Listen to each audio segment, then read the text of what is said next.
అందరికీ నమస్కారం. ఈ వీడియోలో మేము రీసెంట్‌గా వెళ్ళిన తమిళనాడుకి ఐఐటీ తిరుపతి దగ్గర నుంచి వెళ్ళిన ట్రిప్ విశేషాలు తెలియజేస్తాము. ఇందులో నలుగురు ఫ్యామిలీ మెంబర్స్‌ము ప్లస్ డ్రైవరు కార్‌లో తిరుపతి దగ్గర నుంచి తమిళనాడు వెళ్ళాము. సో, ఇది ఒక 5 రోజుల ట్రిప్పు. ఇందులో మెయిన్‌గా దర్శించిన ప్రదేశాలు ఇక్కడ చూడొచ్చు. కంచి కామాక్షి అమ్మవారు, చిదంబరేశ్వరుడు ఈ యొక్క ఆలయము, తర్వాత కుంభకోణం, తర్వాత జంబుకేశ్వరం, తర్వాత వచ్చేటప్పటికి శ్రీరంగము, ఆ, మధుర మీనాక్షి అమ్మవారు, పళని దండాయుధపాణి సుబ్రహ్మణ్యేశ్వర స్వామి. ఇంకా డీటెయిల్డ్గా ఇందులో తెలుస్తుంది. సో తిరుపతి దగ్గర నుంచి ప్రారంభించాము. అక్కడి నుంచి ఒక ఫస్ట్ కంచిలో కామాక్షి అమ్మవారిని చూసుకుని అక్కడి నుంచి చిదంబరం నైట్ స్టే అక్కడ చిదంబరంలో చేసాము. తర్వాత చిదంబరం నుంచి కుంభకోణం వరకు దారిలో ఉన్న ఆలయాలన్నీ చూసుకుంటూ ఆలయాలు కొన్ని చూసుకుంటూ కుంభకోణంలో రాత్రి స్టే చేసాము. తర్వాత అక్కడి నుంచి తిరుచి వెళ్ళి ఈ దారిలో కొన్ని ఆలయాలు అవి చూసుకుంటూ తిరుచిలో ఉన్నాము. తిరుచి అయిపోయిన తర్వాత అక్కడి నుంచి మళ్ళీ కింద మధురైకి వచ్చి, మధురై తర్వాత పళని వచ్చి, మళ్ళీ నెక్స్ట్ డేకి కూడా తిరుచి, ఆ రోజు రాత్రికి తిరుచి వచ్చేసి అక్కడే మళ్ళీ ఉన్నాము. సో 2 రోజులు తిరుచిలో స్టే చేసాము. ఆ తర్వాత అక్కడికి అయిపోయిన తర్వాత 5th డే ఇక్కడి నుంచి బయలుదేరి మరలా తిరుపతి దగ్గరికి వెనక్కి తిరిగి వచ్చేసాము. ఇంకా డీటెయిల్డ్గా చెప్పాలి అంటే కంచిలో అక్కడి నుంచి బయలుదేరి కంచి వచ్చాము. ఇంచుమించు తిరుపతిలో మేము ఉన్న ప్లేస్ నుంచి, దగ్గరగా ఉన్న ప్లేస్ నుంచి ఒక 3 అవర్స్ అట్లా పడుతుంది అక్కడికి రావడానికి. కంచి ఇంతకు ముందు చూసి ఉండడంతో ఇంకా ఈసారి ప్రయాణం ఇంకా బాగా లాంగ్ డిస్టెన్స్కి ఉండడంతో ఇక్కడ ఓన్లీ కామాక్షి అమ్మవారిని ఒకరిని చూసుకుని ముందుకు వెళ్ళిపోయాం. ఎవరైనా మొదటిసారి ఇక్కడికి వెళ్ళి దర్శించుకునే వాళ్ళైతే మినిమం ఒక రోజైనా ఇక్కడ ఉండి చూసుకుంటే బాగుంటుంది. కంచి కామాక్షి అమ్మవారిది ఉంది, తర్వాత ఏమో ఏకాంబరేశ్వరుడు, శివకంచి, విష్ణు కంచి అంటారు కదా, ఆ శివకంచి, తర్వాత వరదరాజస్వామి ఉన్నాయి. ఇంకా చాలా ఉంది. కంచిలోనే కావాలనుకుంటే 3 రోజులు ఉండొచ్చు, కనీసం ఒక రోజు ఉండేలా మొట్టమొదటిసారి కంచి వెళ్ళే వాళ్ళైతే ప్లాన్ చేసుకోవచ్చు. ఆ తర్వాత కంచిలో అమ్మవారి దర్శనం చేసుకున్న తర్వాత అక్కడి నుంచి చిదంబరం వెళ్ళాము. సుమారు 4 గంటల ప్రయాణం అక్కడి నుంచి కారులోను. చిదంబరం వెళ్ళేటప్పటికి సాయంత్రం 4:30 అట్లా అయింది. ఆలయానికి వెళ్ళేటప్పటికి అక్కడ అందులో నటరాజస్వామి వారి ఆలయము, శివగామ సుందరి అమ్మవారి పేరు అక్కడ శివగామ సుందరి ఆమెది. తర్వాత అక్కడ గోవిందరాజస్వామి వారివి రెండు చాలా పక్క పక్కనే ఉంటాయి అన్నమాట. ఒక్క చోట నుంచే రెండింటినీ కూడా దర్శించుకోవచ్చు. దాన్ని తెల్లై గోవిందరాజస్వామి ఆలయం అంటారు. ఆయనకి దేవేరి పేరు లక్ష్మీదేవి లేదా పుండరీకవల్లి అమ్మవారు అంటారు. తర్వాత ఈశ్వరుడు నాట్యం చేసేటువంటి సభా మండపం అంటారు, నాట్య మండపం ఉంది. అలాగే శివుడు తాండవం చేసేటప్పుడు ఒక కాలు పైకి ఒక కాలు కిందకి పెట్టి చేసిన ఊర్ధ్వ తాండవం ఉంటుంది. శరభేశ్వర స్వామి యొక్క మూర్తి ఉంటుంది, ఇది కూడా నాట్య మండపం పైనే ఉంటుంది. తర్వాత అక్కడే వెలసినటువంటి బాలసుబ్రహ్మణ్యేశ్వర స్వామి యొక్క మూర్తి ఉంటుంది. ఇంతకు ముందు వ్యాఘ్రపాదుడు, తర్వాత పతంజలి, వీరిద్దరూ కూడా పూజ చేసుకున్నటువంటి, అర్చించినటువంటి ఆది మూలనాథర్ అంటారు వాళ్ళు. ఆది మూలనాథేశ్వరుడు, పార్వతీదేవి యొక్క మూర్తులు ఉంటాయి. తర్వాత అక్కడే పెద్ద వినాయకుడిది కూడా ముక్కురుని వినాయకర్ అంటారు వాళ్ళు. అది కూడా అక్కడే చాలా బాగుంటుంది, ఆ మూర్తి కూడా ఉంటుంది. అక్కడ ఉన్న తీర్థం శివగంగా అంటారు, అది కూడా ఆ పెర్మిసెస్ లోనే ఉంటుంది. 5:30 ఆ సమయానికి మేము వెళ్ళేటప్పటికి అక్కడ లోపల స్ఫటికలింగ మూర్తి ఉంటుంది. అది మనకి దానికి అక్కడ అభిషేకం ఉందన్నమాట. అభిషేకం చేశారు. ముందు మామూలు పంచామృతాలు లాంటి వాటితో చేసిన తర్వాత చివరిగా తెర వేసి మళ్ళీ అభిషేకం కూడా చేశారు. అది అయిన తర్వాత ఆ లోపల ఉన్న చిదంబర రహస్యం అంటారు కదా, దాని దర్శనం 6 గంటలకి ఇంచుమించుగా అక్కడ ఇచ్చారు. ఉదయం 7:30 ఒక పావు గంట సేపు ఉంటుంది దర్శనం దాన్ని. అట్లానే అదే దర్శనం ఉదయం 7:30 ఆ ప్రాంతంలో ఉంటుంది అని చెప్పారనమాట. ఇది మేము మొదటి రోజు చూసుకున్నది. కామాక్షి అమ్మవారిని చూసుకుని మధ్యాహ్నం ఇంచుమించు 3 అవుతుంటే చిదంబరం వెళ్ళి 1 గంట రెస్ట్ తీసుకుని మళ్ళీ 4:35 అవుతుంటే ఆలయానికి వచ్చి ఇవన్నీ చూసుకున్నాము. చూసుకుని ఆ రోజు రాత్రికి చిదంబరంలోనే ఉండిపోయాము. పొద్దున్నే లేచిన తర్వాత మళ్ళీ టిఫిన్ అది తిని అక్కడి నుంచి బయలుదేరి చిదంబరం పొలిమేరల్లోనే తెల్లయ్య కాళీ అమ్మవారిని ఉంటారు అనమాట. అంటే నాట్యంలో ఇందాక చూసినటువంటి ఊర్ధ్వతాండవ మూర్తి రూపంలో ఇద్దరికి అమ్మవారికి అయ్యవారికి ఆ, ఇద్దరికి కూడా పోటీ జరిగినప్పుడు ఆ ఆ మూర్తి యొక్క ద్వారా దాన్ని ఆ, ఈ ప్రత్యేకమైన ఊర్ధ్వతాండవ మూర్తి ఆ నృత్యంతో అమ్మవారిని ఓడిస్తారు. ఆ దాంతో అమ్మవారికి కోపగించి ముందు ఊరి యొక్క పొలిమేరలో కాళీ రూపంలో అక్కడికి వెళ్ళారు అని చెప్తారనమాట. పొలిమేరలో ఉంటుంది. ఇక్కడే తర్వాత అందరూ వెళ్ళి అమ్మవారిని ఆ ప్రార్థించిన తర్వాత శాంతమూర్తిగా కూడా అక్కడ రెండు కాళీ రూపంలోను శాంతమూర్తి రూపంలోను కూడా ఉంటుంది. ఆ అది చూసుకుని అక్కడి నుంచి బయలుదేరి ఆ ఫైనల్ గా వెళ్దాం అనుకున్నది అక్కడి నుంచి వచ్చి కుంభకోణం వెళ్దామని. అయితే దారిలో దానికి బాగా దగ్గరలోనే ఉన్నది సీర్కాళి అంటారు. ఇది జ్ఞాన సంబంధన అయిన పేరు వినే ఉంటారు. ఆయనకి సంబంధించినటువంటి ప్రత్యేకమైన ప్రదేశం అన్నమాట. ఇక్కడ ఇక్కడ ఉన్న ఈశ్వరుడి పేరు సత్తైనాథ టెంపుల్ అంటారనమాట. గుడిలో ఒకే చోట అష్టభైరవులు కూడా ఉంటారు. ఈ ఈశ్వరుడి గుడి మూడు ఫ్లోర్స్ లో ఉంటుంది అనమాట. కింద శివలింగం ఉంటుంది. ఆ రెండవ దాంట్లో వచ్చే సత్తైనాథర్ అంటారు. అంటే అక్కడ ఆ ఆ, మూర్తులు ఉంటాయి ఇద్దరివి కూడా చాలా బాగుంటుంది. ఆ, మూడవ ఫ్లోర్ లోకి వచ్చేటప్పటికి ఆ అది అక్కడ కూడా ఈశ్వరుడి యొక్క మూర్తి ఉంటుంది. అది త్రివిక్రమ అవతారానికి ఉపసంహారం చేయడం కోసం ఆవిర్భవించినటువంటి శివుడిగా చెప్తారు. తర్వాత ఇక్కడే ఈ జ్ఞాన సంబంధనైనకి ఈశ్వర దర్శనము పార్వతీదేవి దర్శనమిచ్చి 6 ఏళ్ల పిల్లవాడ 3 ఏళ్ల పిల్లవాడిగా ఉన్నప్పుడు ఆయనకి ఆ, అమ్మవారు స్తన్యం ఇచ్చినటువంటి ప్రదేశంగా చెప్తారు అక్కడ. అక్కడ ఇంచుమించు 1400 సంవత్సరాల క్రితంది. అక్కడ జ్ఞాన సంబంధన అయిన ఇల్లు కూడా ఉంది. ఆ ఇల్లు ఉన్న ప్రదేశంలో ఇప్పుడు కంచి కామకోటి పీఠం వారి యొక్క మఠం ఉంది. వాళ్ళు అక్కడ నడుపుతున్నారు. అది పక్కనున్న ఈ ఆలయానికి పక్కనున్న సందులోనే ఉంది. అది కూడా చూడవచ్చు. తర్వాత వైష్ణవులకి వారి సాంప్రదాయంలో ఉన్న 108 దివ్య దేశాల్లో ఇది కూడా ఈ సీర్కాళి కూడా ఒక దివ్య దేశం. ఇక్కడ త్రివిక్రమ స్వామి యొక్క ఆలయం ఈ దివ్య దేశం కూడా ఇక్కడ కొంచెం ఇక్కడి నుంచి ఒక 10 నిమిషాలు పడుతుంది. అదే ఊర్లో ఉంటుంది. వాళ్ళకి త్రివిక్రమ స్వామి గుడి అంటే చాలా మందికి తెలియదు. దాన్ని వాళ్ళు తాడాలన్ పెరుమాళ్ అంటారన్నమాట. ఒక పాదం ఆ ఎడంకాలు ఒక కాలు పైకెత్తి ఒక కాలు భూమి మీద రెండింటినీ కొలుస్తున్నట్లుగా ఉంటుంది. ఆ మూర్తి కూడా అక్కడ మనం చూడవచ్చు. అయిపోయిన తర్వాత అక్కడి నుంచి బయలుదేరి తిరువెంకాడు వచ్చాం అనమాట. ఇక్కడ ఉన్న సీర్కాళి నుంచి బయలుదేరి తిరువెంకాడు. ఈ తిరువెంకాడు కి ఏం చెప్తారంటే ఇక్కడే తమిళనాడులో ఇంచుమించు ఒకదానికి ఇంచుమించు 25 కిలోమీటర్లు 30 కిలోమీటర్లు అంతకంటే ఎక్కువ డిస్టెన్స్ లేకుండా నవగ్రహ టెంపుల్స్ ఉన్నాయి అన్నమాట. నవగ్రహాలకి సంబంధించిన టెంపుల్స్ ఉన్నాయి. అందులో ఇది బుధగ్రహానికి సంబంధించినటువంటి గుడి. ఇక్కడ ఉన్నటువంటి ఈశ్వరుణ్ణి శ్వేతారణ్యేశ్వరుడు అంటారు. అదే కాకుండా 3 మూర్తుల్లో ఉంటారు ఇక్కడ. ఆయన శ్వేతారణ్యేశ్వరుడు, అఘోరమూర్తి, నటరాజస్వామి. ఈ టెంపుల్ కూడా చాలా బాగుంటుంది. ఇది దర్శించుకున్నాము దారులను. అయిపోయిన తర్వాత ఇక్కడి నుంచి వైదీశ్వరుని పోయారు. దీన్నే ఇక్కడున్న ఈశ్వరుణ్ణే వైద్యనాథేశ్వరుడు అని కూడా అంటారు. దేవదానవుడికి మంచి యుద్ధం జరిగినప్పుడు దేవతలు గాయపడి వారు ఇదైనప్పుడు ఇక్కడ స్వామి వారికి వైద్యం చేసి వారికి స్వస్థత చేకూర్చారు అని చెప్తారనమాట. అలాగే నవగ్రహాల్లో కుజగ్రహానికి సంబంధించినటువంటి ప్రత్యేక ప్రదేశం కూడా ఇక్కడ. ఇక్కడ అంగారకుడికి కూడా గాయాలైనప్పుడు వాటిని స్వామివారు ఈశ్వరుడు ఇక్కడ తొలగించారు అని చెప్తారు. ఇది చూసుకున్నాము.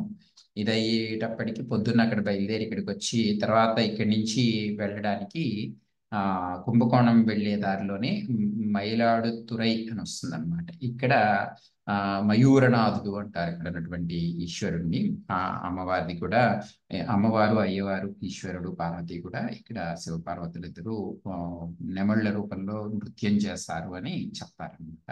ఇది కూడా కావేరీ నదికి ఇక్కడ మనకి కనిపించేది కావేరీ నది. సో ఇవన్నీ ఇంచుమించుగా కావేరీ నదికి దగ్గరలో ఉన్నటువంటి ప్రదేశాలు కూడా. మేము వెళ్ళేటప్పటికి వచ్చి అక్కడికి మధ్యాహ్నం 12:30 దాటిపోవడంతో ఆలయం మూసివేశారు. సో అక్కడి దగ్గరికి వెళ్ళి ఇంకక్కడి నుంచి ముందుకి కంటిన్యూ అయిపోయి తిరుభువనం వెళ్ళామన్నమాట. ఈ తిరుభువనంలో ఉండేటువంటి ఈశ్వరుణ్ణి కంపహరేశ్వర స్వామి అంటారు.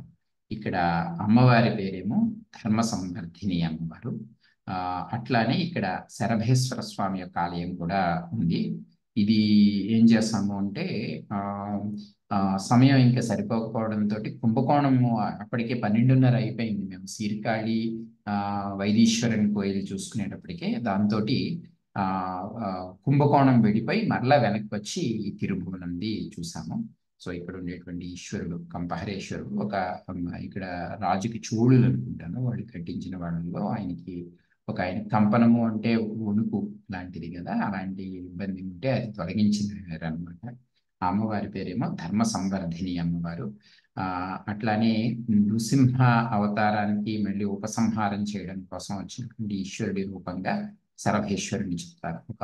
అందులో సగభాగం ఆయన సింహ రూపంలోనూ సగభాగం గరుడు పక్ష రూపంలోనూ రెక్కలతో ఉండేటువంటి రూపం అది ఈ తిరుభువనంలో ఉంటుంది. ఇంకా అక్కడికి అయిన తరువాత ఇక్కడ ఈ తిరువెంకాడు ముందుగానే వెళ్ళాము, రైట్. తర్వాత కుంభకోణంలో ఆ రోజు సాయంత్రం ఇంకా కొంచెం సమయం ఉండడంతో ఆది కుంభేశ్వర స్వామి యొక్క ఆలయానికి వెళ్ళాం. చాలా ఆలయాలు ఉన్నాయి, చాలా కొద్దిగా మాత్రమే చూడడం అయ్యింది, ఉన్న సమయం తక్కువగా ఉండడంతో. అక్కడ ఆది కుంభేశ్వర స్వామి ఆ ఊరి పేరంటే సృష్టి ఒక మహాయుగం నుంచి ఇంకొక మహాయుగానికి వెళ్ళేటప్పుడు ఆ సృష్టి యొక్క బీజాలు తర్వాత యుగానికి కంటిన్యూ చేయడానికి ఈశ్వరుడు ఒక కుంభంలో ఆ యొక్క బీజాలన్నీ పెట్టారు. అలా పెట్టినటువంటి ఈశ్వరుడి పేరు ఆది కుంభేశ్వరుడు అని చెప్తారు. ఆయన కన్సార్ట్ అమ్మవారి పేరు మంగళాంబిక అమ్మవారు. చాలా పెద్ద గుడి ఇక్కడ ఉన్నవన్నీ కూడా కుంభకోణంలో. ఈ ఆలయం కూడా చూసుకున్న తర్వాత అది 2వ రోజు. 3వ రోజు మళ్ళా పొద్దున్నే బయలుదేరి కుంభకోణంలోనే ఉదయం బయలుదేరాము. బయలుదేరిన తర్వాత మేము ఉన్న హోటల్కి ఇంచుమించు ఒక 500 మీటర్స్ లోనే మాస్టర్ సివివి గారి అప్పట్లో ఉన్నటువంటి గృహం ఉంది. ఆ ప్రదేశం అక్కడ ఉండేదో అక్కడ ఇప్పుడు ఒక ఇది కింద కట్టారు. మీకు ఇంటర్నెట్ లో చూస్తే ఇంకా వివరాలు అవి దొరుకుతాయి. ఈయన సుమారు 22 సంవత్సరాలు అక్కడే ఉన్నారు. శ్రీకిరాల కృష్ణమాచార్య గారి గురువు గారు.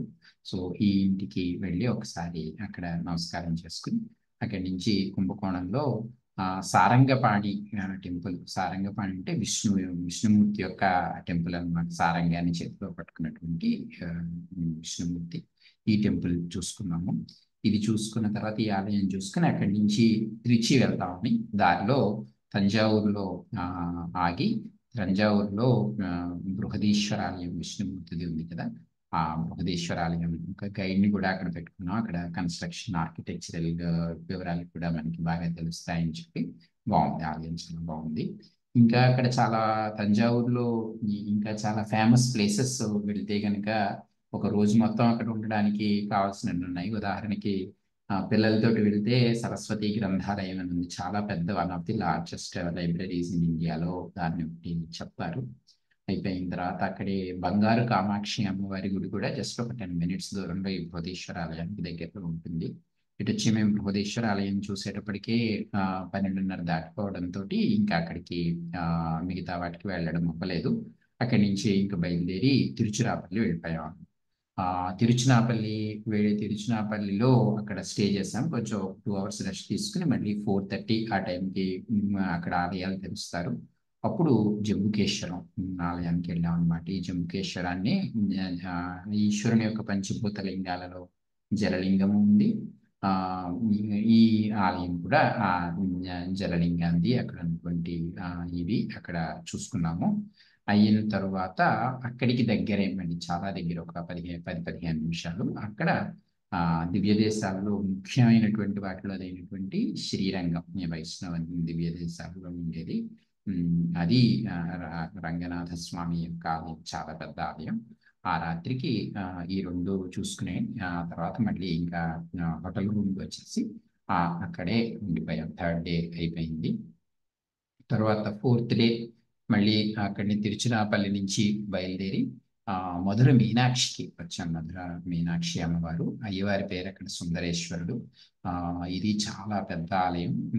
ఆ రోజు 4th డేకి మేము వచ్చేటప్పటికి ఆ రోజు ఆదివారం అయింది, అందువల్ల అనుకుంటాను రష్ అది కూడా చాలా ఎక్కువగానే ఉంది. దాంతో దర్శనానికి ఇంచుమించుగా 3-4 గంటలు పట్టింది. కాబట్టి పొద్దున్నే బయలుదేరి ఇక్కడికి వచ్చి దర్శనం చేసుకుని, దూరం కూడా తిరుచినాపల్లి నుంచి మధురై కూడా బాగానే ఉంది. ఒక మేబీ 150 కిలోమీటర్స్ అంతో, మీరు అందులో మ్యాప్లో చూస్తే తెలుస్తుంది. ఉండడంతో మేము వచ్చి దర్శనం అయ్యి 3-4 అవర్స్ పట్టడంతో మధ్యాహ్నం అయిపోయింది. సో అప్పుడు ఇంకా భోజనం చేసేసి అక్కడి నుంచి ఆ, పళని సుబ్రహ్మణ్యేశ్వర స్వామి టెంపుల్కి వెళ్దామని చెప్పి అక్కడి నుంచి పళనికి కంటిన్యూ అయ్యి దండపాణి, దండాయుధపాణి అంటారు, అక్కడికి వెళ్ళాం. ఈవినింగ్ అయింది. సో అది కూడా చాలా పెద్ద టెంపుల్, మళ్ళీ ఆదివారం కావడం వల్ల అనుకుంటాను రష్ కూడా కొంచెం బాగానే ఎక్కువగానే ఉంది. ఆ ఆ ఆలయం కూడా చాలా బాగుంది. అక్కడ దర్శనం చేసుకుని మళ్ళీ ఇంకా అక్కడి నుంచి బయలుదేరి మళ్ళీ వెనక్కి తిరుచినాపల్లి వచ్చేసాము. సో ఆ రాత్రికి స్టే తిరుచినాపల్లిలో చేసాము. సో అది అయిపోయిన తర్వాత తిరుచినాపల్లిలో స్టే అయిన తర్వాత ఇంకా మొన్నాడు ఇంచుమించు 10:30 ఆ టైంకి బయలుదేరి మళ్ళీ బ్యాక్ టు తిరుపతి దగ్గర, ఏర్పేట దగ్గర ఉంటాము, అక్కడికి మళ్ళీ వెనక్కి వచ్చేసాము. సో అది మళ్ళీ ఫిఫ్త్ డే ఇంచుమించు సాయంత్రం 7 అట్లా అవుతుంటే వచ్చాము. ఈ హోల్ ట్రిప్ లో చూస్తుంటే డిస్టెన్స్ ఇంచుమించు 1300 కిలోమీటర్లు దగ్గరగా ఉంది. ఒక 5 days and 4 nights ట్రిప్ పట్టింది. బాగుంది, చాలా బాగుంది. అయితే ఇంకా అప్పటికే ఇంకా మాకున్న టైం సరిపోకపోవడంతో ఇందులో కొన్ని మధ్యలో చాలా ఇంపార్టెంట్ ప్లేసెస్ ని చూడలేదు. ఎవరికైనా అవకాశం ఉంటే కనుక ఇప్పుడు ఉదాహరణకి ఇంకొక రోజైనా కనీసం ఉండగలిగితే మీకు ఆన్ ద వే ఇప్పుడు ఇక్కడి నుంచి వెళ్ళేటప్పుడే మీకు తిరువణ్ణామలై వస్తుంది. మీకు ఇక్కడ తిరుచి నుంచి ఇక్కడికి వెళ్ళేటప్పుడు ఇది హోల్ మ్యాప్ ఇక్కడ ఉంది మీకు చూడడానికి. సో రఫ్ గా ఈ ప్లేస్ లో మీకు ఇక్కడ చూస్తే మీకు డీటెయిల్ గా కనిపిస్తుంది. తిరుచినాపల్లి వస్తుంది అనమాట ఇక్కడ మీకు. సో అక్కడ కూడా ఒక రోజు ఉండేటట్లుగా ప్లాన్ చేసుకోవచ్చు ఎవరైనా వెళుతూ ఉంటే. అట్లానే ఇందాక ఈ పంచభూత లింగాలన్నింటినీ కూడా ఒకటే ట్రిప్ లో చూసుకుందాము అనుకుంటుంటే కాళహస్తి దగ్గర మనకి ఉన్నటువంటిది వాయులింగం ఉంది, అది చూసుకోవచ్చు. ఏకాంబరేశ్వరుడు, కంచిలో ఉన్నటువంటి ఏకాంబరేశ్వర లింగం వచ్చి అది భూతత్వానికి సంబంధించినటువంటి లింగము, అది చూసుకోవచ్చు. తర్వాత ఈ చిదంబరంలోకి వచ్చేటప్పటికి ఆకాశలింగం, అది చూసుకోవచ్చు. తర్వాత జంబుకేశ్వరం ఎట్లాగా జలలింగము అయిపోయిన తర్వాత అరుణాచలేశ్వరుడు ఇక్కడికి వచ్చినప్పుడు అరుణాచలంలో ఉన్నటువంటి లింగము అగ్నిలింగం. కాబట్టి ఈ పంచభూత లింగాలు చూసుకుందాం అనుకున్న వాళ్ళు ఆ రకంగా ప్లాన్ చేసుకోవచ్చు. అట్లానే ఈ తిరుచి ఈ సుబ్రహ్మణ్యేశ్వర స్వామి యొక్క 6 చెప్తారనమాట. ముఖ్యంగా 6 క్షేత్రాలు చెప్తారు. ఇందులో ఇప్పుడు చూసుకుంటే పళని ఒకటి వెళ్ళాము, చెప్పడం మర్చిపోయాను. ఇందులో స్వామిమలై కూడా వెళ్ళాము అన్నమాట, ఇందులో చెప్పడంలో మర్చిపోయాను. సో స్వామిమలైకి తిరుచికి దగ్గరలోనే ఉంటుంది, కుంభకోణానికి దగ్గరలో ఉంటుంది. సో మేము ఇక్కడ చూసినప్పుడే ముందు రోజు చూసినప్పుడే ఇక్కడికి వెళ్ళడానికి ముందే స్వామిమలై కూడా దర్శించుకున్నాం. అది ఒక 6 క్షేత్రాల్లో అదొకటి. తర్వాత ఇంకా 2 క్షేత్రాలు కుంభకోణం దగ్గరలో ఉన్నాయి, అవి చూసుకోవచ్చు మీరు. అయిపోయిన తర్వాత ఇక్కడ పళని ఉంది, ఆ రకంగా కూడా ప్లాన్ చేసుకోవచ్చు. ఒకవేళ ఈ జోన్ లో ఎక్కువ ప్లాన్ చేసుకుందాం అనుకుంటే ఇది డిస్టెన్స్ పెరిగిపోతుంది కాబట్టి మీరు తిరుచి నుంచి బ్యాక్ వెళ్ళిపోయేటట్లుగా, అంటే మేబీ ఈ మధుర అండ్ పళని ఈ పార్ట్ ఇంకొకసారిగా ప్లాన్ చేసుకుని ఓన్లీ ఈ పార్ట్ ఒక్కటి మాత్రము మీరు తిరుచినాపల్లి నుంచి బ్యాక్ రూట్, మీకు వచ్చే రూటు వెళ్ళే రూటు కూడా డిఫరెంట్ గా ఉంటుంది. ఈ 2 పక్కల ప్యారలల్ బెల్ట్స్ లో ఉన్నటువంటి ఇంపార్టెంట్ ప్లేసెస్ అన్ని కూడా కవర్ అవుతూ వస్తాయి. ఇంకా చాలా క్షేత్రాలు ఉన్నాయి తమిళనాడులో ఇక్కడ ఉండేవి. కుంభకోణంలోనే మా ఫ్రెండ్ ఒక అతను 5 రోజుల నుండి ఓన్లీ కుంభకోణంలో ఉన్నవే 50 ఆలయాలు కవర్ చేశారు. ఇంకా 100 పైగా అక్కడ ఆలయాలు ఉన్నాయని చెప్తారనమాట. మీ ఓపికను బట్టి చూసుకోవచ్చు. ఇవి ఈ ట్రిప్ యొక్క విశేషాలు. థ్యాంక్స్.